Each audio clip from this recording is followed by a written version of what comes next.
Nice.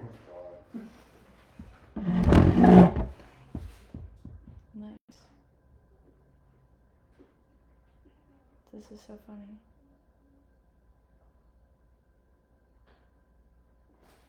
Yeah, we're live. Yay. Welcome to Spirit Speaks. Davide's got his popcorn. Hello. Hello. Thank you for joining us today. Today we're restarting our weekly spiritual conversation where we dive into the practical application of our spiritual discussions and the tools that we can utilize. The tools we can utilize to help us see that we are well, to help us see our well-being is available to us, and to help us experience this happy dream. To see that the happy dream is possible, and that we want to live it. We want to live a happy dream. Wow.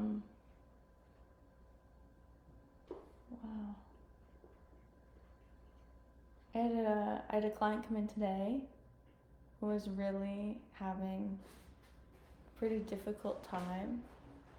Had a lot of emotions that they had been suppressing for a long time. Didn't feel safe, didn't want to express these emotions, namely grief. And we talked today, and it was, well, he talked and I mostly just listened. But it was towards the end of our conversation that I told him, I said, we really don't need to talk. We don't need to go through all of the story of it all and rehash the story. And there seems to be an experience where when you talk about a story, when you talk about something that happened, your whole system responds as if it's a lived experience right now. Yeah. There's no difference between reliving it in the mind and living it when it happened. Huh. It really all just floods your system all over again. And reinforces this idea of, I'm not safe right now, I can't handle these emotions. And I said, we don't even have to pay attention to the story, right? If you've identified that your experience is one where you are not feeling your emotions and instead trying to suppress them or trying to not feel them because they are bad, wrong, unsafe, etc.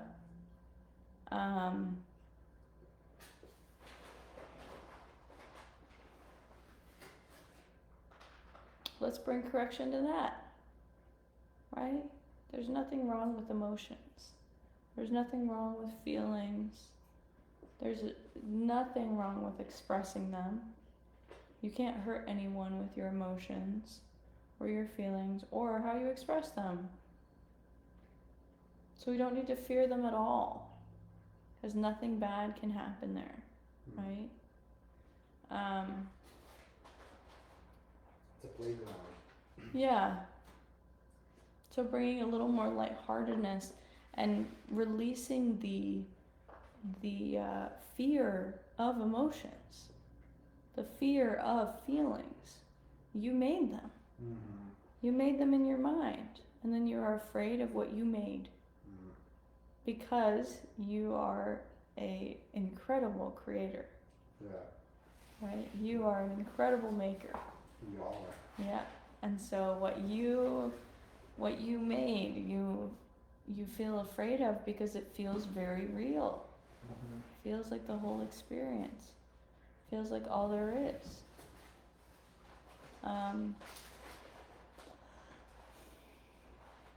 So I spoke with him today, and I didn't have much to say except I love you, and thank you for sharing your experience, and then chatting about how we don't need to talk about it.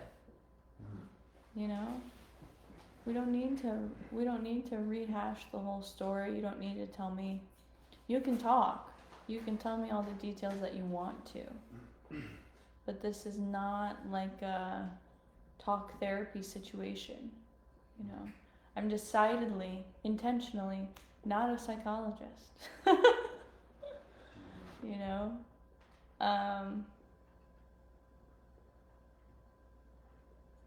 I'm here to help in a different way. I'm here to help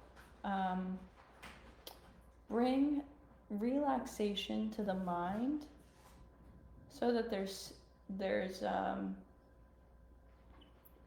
space for peace, right? So to restore the mind to the fullness of spirit, right?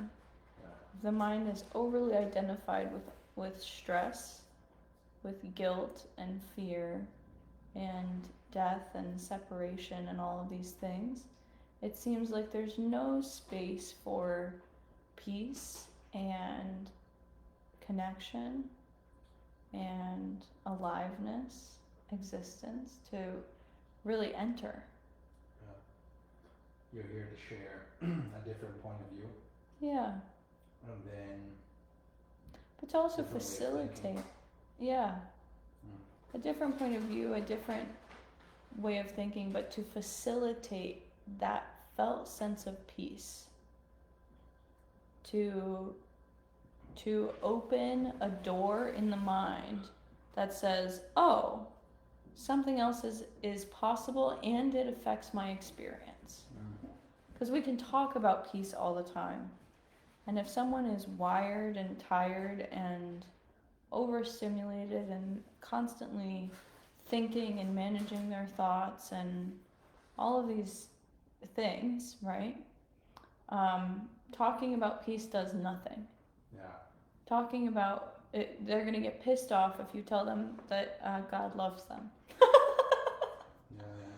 They're gonna get really upset with you if you communicate these things about They just don't see it. spirit, Yeah. because there's not. It's so full. It's so full. There's not space for the truth to come in because they have one story right now. And it's I'm a victim and everyone is a victim of me. Yeah, when you're focused on that, it's hard to see other things. Yeah. And it's felt it seems to be felt in the body, right? Ultimately it's from the mind given to the body, right? But you seem to have an experience of like shaking and being very uncomfortable. Yeah. And heartbroken and crying all the time and like you're gonna lose your shit, your live wire, you know? And so bringing the mind and the body, right? Bringing the mind first, followed by the body. Yeah. Right?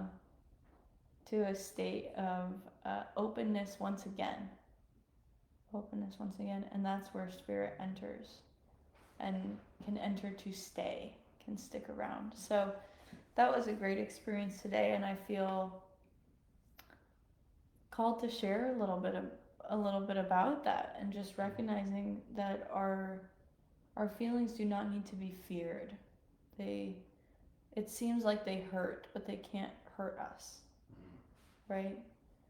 They feel uncomfortable, and a lot of people, for me, for example, that search for questions and how to think differently, or the search of the truth, the search of healing, you know, clarity, peace, love, came from a feeling of being so uncomfortable, so exhausted, of existing that way.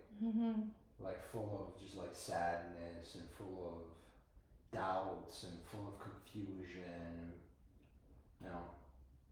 Eventually, like, you're just so tired of it, it's so exhausting that you just like, alright, you just give up and it's like, where are your truth? Like, what's going on?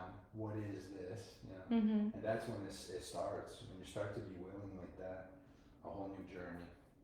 Nice Yeah. one. Yeah. Nice transformation. Yeah. The willingness is everything. Yeah. You know, and this friend came to me in a state of being totally willing. There's nothing but willingness. You know, they're ready to be done. Existing like that. Yeah. Yeah. It's exhausting. And recognizing that they recognize that the issue is that they have been not feeling what seems to want to be felt, what they want to feel. They say, no, I can't feel that. It's not allowed. It's not safe. Something's bad. But it keeps coming up. The opportunity keeps presenting itself as being, yeah. So the willingness is everything. And so I said, you know what? Don't, just come back tomorrow. And the next day. And the next day. When you're feeling better, you can pay me.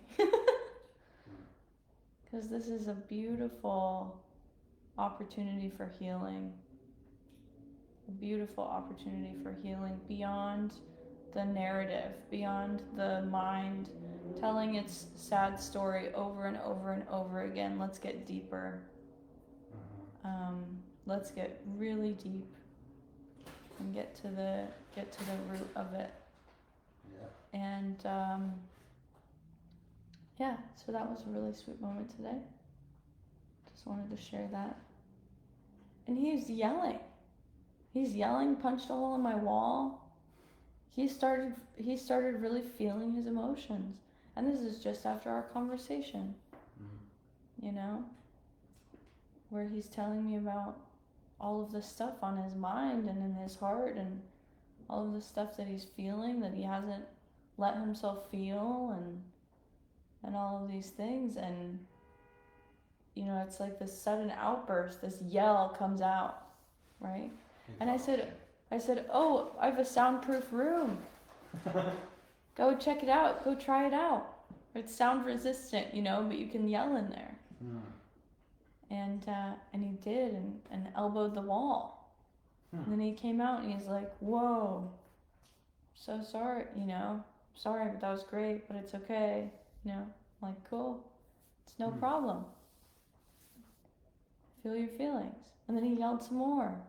And he was like, I know I'm a big guy. I don't want to, like, you're safe, you know? And I was like, I'm not scared of you. Said, I love you. You're safe. You are also safe. Does he know how to plaster? I don't know. He can learn now. Look at that. He can learn a new skill. Yeah, but it was just beautiful to give him the opportunity to not be guilty. Even about literally punching a hole in the wall or elbow or whatever. Like, it has nothing to do with the wall and everything to do with, here's an opportunity for this person to not be guilty, to not be bad.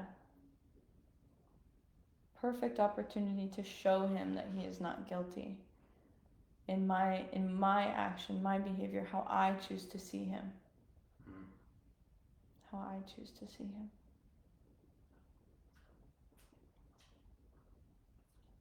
Yeah, super sweet. It was awesome. And then I gave him a hug, and he's like tall Ryan's height. He's like really tall. And yeah, it was really sweet. Most of the time when I'm hugging people and they start crying, they're like smaller than me. And I just feel like a mama, like holding my baby. But this guy's like, I'm on my tiptoes hugging him. And he's still crying into my shoulder. And it's just, it's so, I'm just so happy to be doing this work. And to demonstrate love, to demonstrate presence, and to demonstrate the true love, the unconditional love that doesn't care if you're cuckoo crazy Yeah. or if you're loud or punching holes in walls or scary or anything. It just loves. Yeah. A love that does not make you guilty, that sees you beyond the story, even the story you tell yourself. And yeah, it was really sweet. Nice. And then another opportunity, the same today, same but different. I had a gal come to check out the space, and she was wonderful. But she didn't like the space and was very apologetic that she didn't want to use the space for her practice.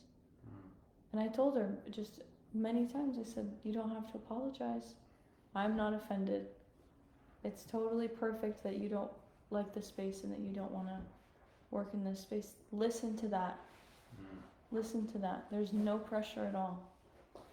I'm not taking this as a judgment on my artistic design.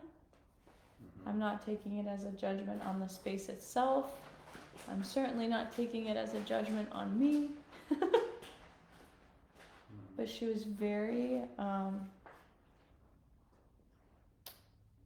she seemed to be very worried that the space was not the right fit.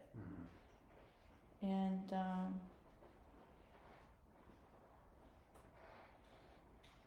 I said, that's okay. And I told her, because she had just left her previous space, I said, look, if you just left your previous space because you're looking for the next thing, the next best thing, don't settle, right? If you just left your previous space because you're looking for a space that has light, like natural light, and you can open the windows and enjoy the breeze and that sort of thing, don't get into a space that's not that, right? You want a space that is what you're looking for, that is aligned, that is for you, and there's nothing, like there's no shame in something not being that. There's no shame. It means nothing. It's okay. And it's just interesting to kind of witness when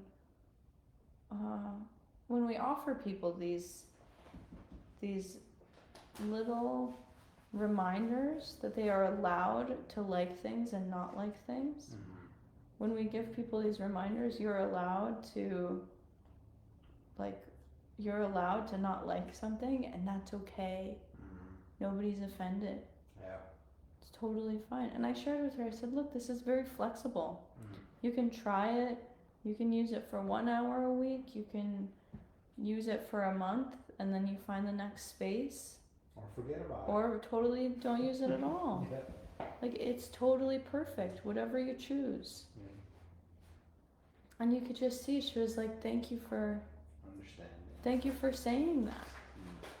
It's like a perfect reminder for her to have that grace and gentleness with herself as well in the process. And it can be stressful when you're looking for a place to do your business, and you want to find something that's gonna work really well. Yeah. And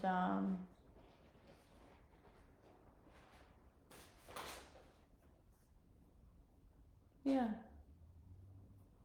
But I just encouraged for her to feel whatever it was. And just honor the part of herself that is saying, this isn't it. Yeah.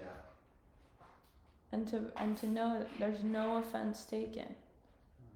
There's no offense taken. I would be more I would feel more bad. I would probably choose to feel worse. If she came in and used the space and didn't like it every day. Right. Like if she came in and kind of made herself use the space, but was not feeling good about it, I would probably choose to feel worse about that. Because that's just not the point. Mm. The point is you are all powerful creative mind. You can make what you want, Yeah. right? Yeah. Not force yourself into something. that you Yeah. don't want. Yeah.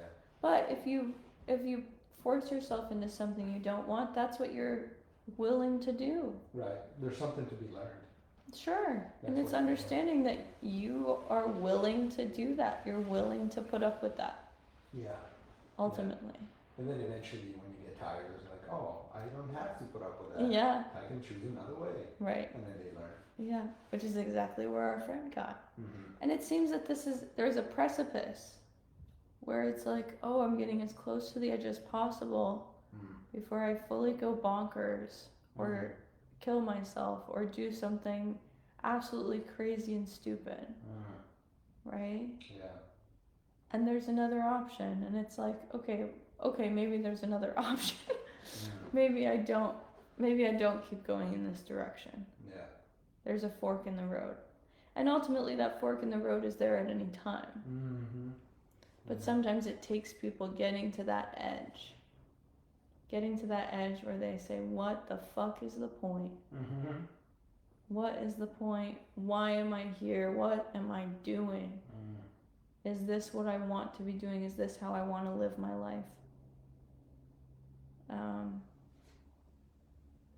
And that often you get to a point of fuck it, let's do the other thing. Yeah. Let's try something else. I've been trying this for so long and it's not working, let's try something else. Mm-hmm. Let's try something else, see how that works. Yeah. You know?